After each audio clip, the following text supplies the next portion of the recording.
بسم اللہ الرحمن الرحیم۔ السلام علیکم، میرا نام ڈاکٹر اسد محمود ہے۔ قیامت سے پہلے آخری رمضان کی خوفناک نشانیاں، یہ نشانیاں دیکھ لیں تو آپ سمجھ لیں گے کہ دنیا کا اختتام شروع ہو چکا ہے۔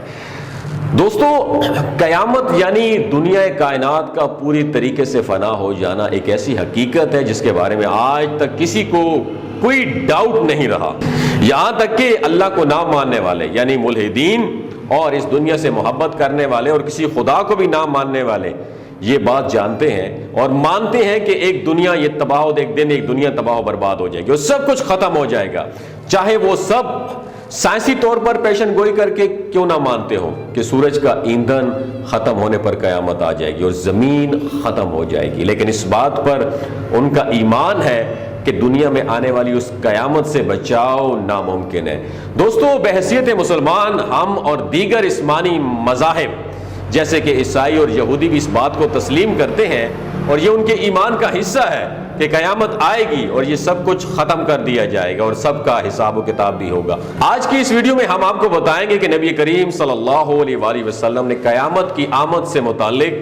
کون کون سی پیشن گوئیاں فرما رکھی ہیں اور ان پیشن گوئیوں میں قیامت کی علامات کبریٰ سے پہلے آنے والی آخری رمضان کس طریقے سے اہمیت کا حامل ہوگا۔ اس رمضان میں ایسی کون کون سی نشانیوں کا ظہور ہوگا کہ جس سے دنیا کا کوئی فرد بچ نہیں سکے گا اور ان نشانیوں سے پوری دنیا میں لوگوں پر کیا اثرات مرتب ہوں گے۔ ہم آج آپ کو یہ بتائیں گے کہ اس آخری رمضان کی تمام علامات پوری ہونے کے بعد دنیا میں کیا ظہور پذیر ہوگا اور دنیا کی کیا حالت ہوگی، اور اس کے ساتھ ساتھ اس بات کی بھی وضاحت کریں گے کہ ان علامات قیامت کو دیکھ کر نبی کریم صلی اللہ علیہ وآلہ وسلم نے آخری رمضان میں نشانیاں دیکھ لینے کے بعد 1 سال کا رزق محفوظ جگہ پر ذخیرہ کرنے کا حکم کیوں دیا تھا۔ پیارے دوستو، اگر ہم احادیث نبوی صلی اللہ علیہ وآلہ وسلم کو سٹڈی کریں اور قیامت کی نشانیوں سے متعلق احادیث کو خوب اچھی طریقے سے جانچیں تو ہمیں اندازہ ہوگا کہ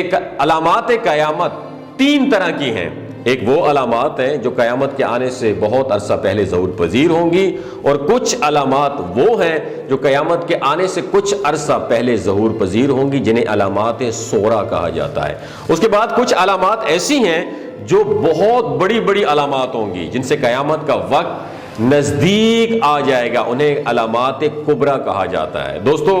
ہماری اس ویڈیو کا موضوع علامات صغریٰ میں سے وہ آخری علامات ہیں جس کے بعد علامات کبریٰ کا آغاز ہوگا۔ علامات صغریٰ میں سے آخری علامت یعنی آخری رمضان اس قدر خوفناک ہوگا کہ پوری دنیا ہل کے رہ جائے گی۔ نبی کریم صلی اللہ علیہ وآلہ وسلم کے لاڈلے اور چہیتے صحابی حضرت انس بن مالک رضی اللہ تعالی عنہ سے روایت ہے کہ نبی کریم صلی اللہ علیہ وآلہ وسلم نے ارشاد فرمایا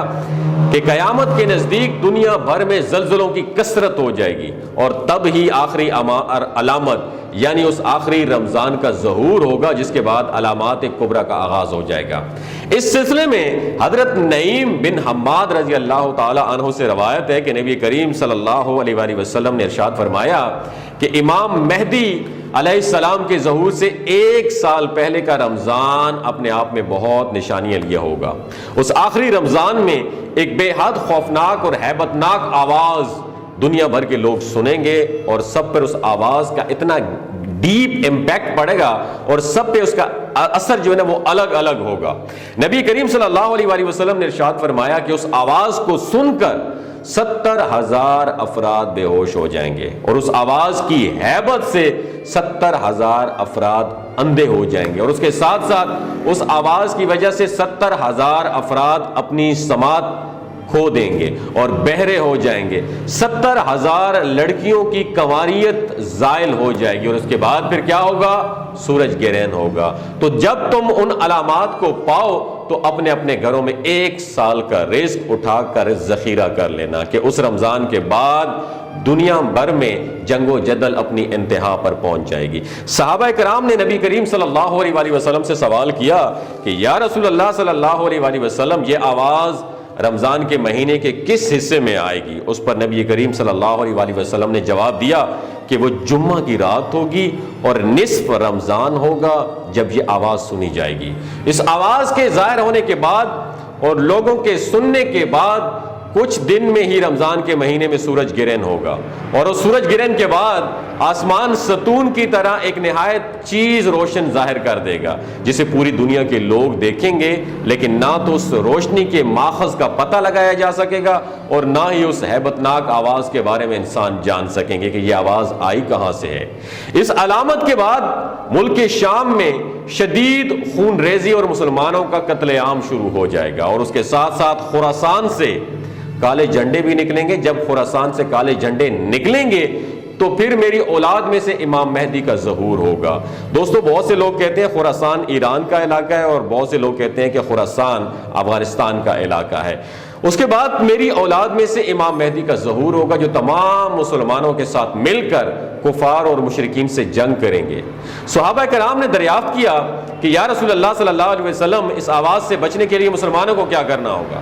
نبی کریم صلی اللہ علیہ وآلہ وسلم نے ارشاد فرمایا کہ جو اس رات اللہ کے حضور سجدہ ریز ہوگا اور اللہ سے اپنے گناہوں کی معافی مانگے گا اور بلند آواز سے اللہ رب العزت کا ذکر کرے گا، وہی شخص اس ہیبت ناک آواز سے محفوظ رہے گا اور اسے کوئی نقصان نہیں ہوگا۔ ناظرین،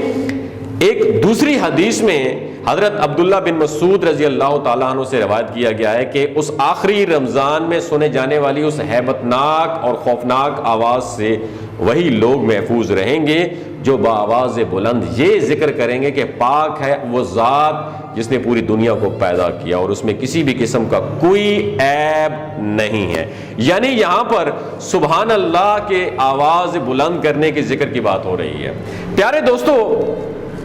ہم نے اس سے پہلے بھی اس ویڈیوز میں آپ کو بتایا ہے کہ نبی کریم صلی اللہ علیہ وآلہ وسلم کی احادیث میں واضح طور پر اس بات کا بیان موجود ہے کہ جب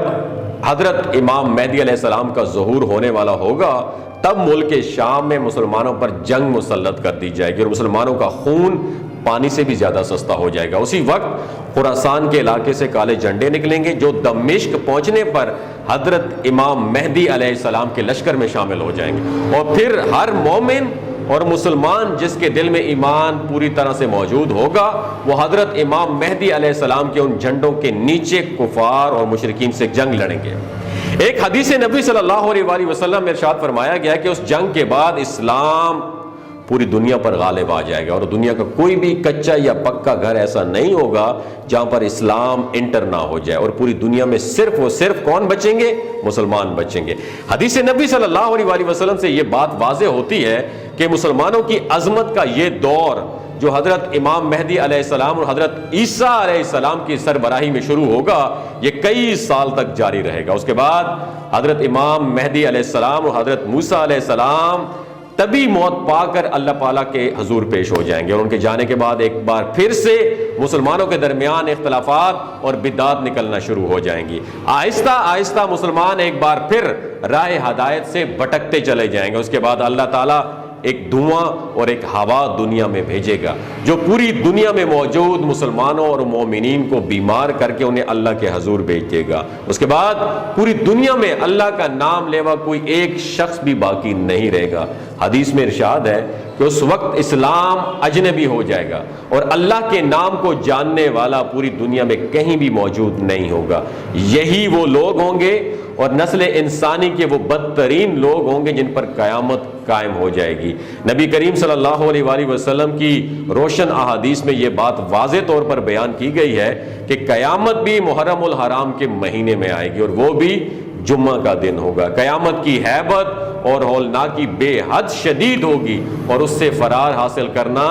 ناممکن ہوگا۔ ہم انسان جتنی بھی مرضی جدید ٹیکنالوجی کے حامل کیوں نہ ہو جائیں، قیامت کی اس ہیبت اور ہولناکی سے فرار حاصل کرنا کسی بھی شخص کے بس کی بات نہیں ہوگی، اور پوری نسل انسانی سمیت یہ پوری کائنات اللہ رب العزت لپیٹ کے رکھ دیں گے۔ پھر بادشاہوں کے بادشاہ اس کائنات کے خالق و مالک اللہ تعالیٰ کا دربار سجایا جائے گا اور انسانوں سے حساب کتاب لیا جائے گا۔ اللہ سے دعا ہے کہ وہ ہمیں سیدھے راستے پر رکھے اور ہمارا ایمان سلامت رکھے اور ہمیں ان لوگوں میں سے کہیں نہ ہو جائیں جن پر قیامت قائم کی جائے۔ ہم نبی کریم صلی اللہ علیہ وسلم کی احادیث میں بیان کردہ علامات کو سمجھ کر اور نبی کریم صلی اللہ علیہ وسلم کے احکامات پر عمل کر کر ہم ان فتنوں سے بچ سکیں اور اپنا ایمان بچا کر اللہ تعالیٰ کے حضور پیش ہو سکیں. آمین سم آمین. اگر یہ ویڈیو آپ کو اچھی لگی دوسروں کے ساتھ ضرور شیئر کیجیے. ہو سکتا ہے اس ویڈیو کے توسط سے اللہ تعالیٰ کسی کی زندگی اور دل بدل دے. بہت شکریہ.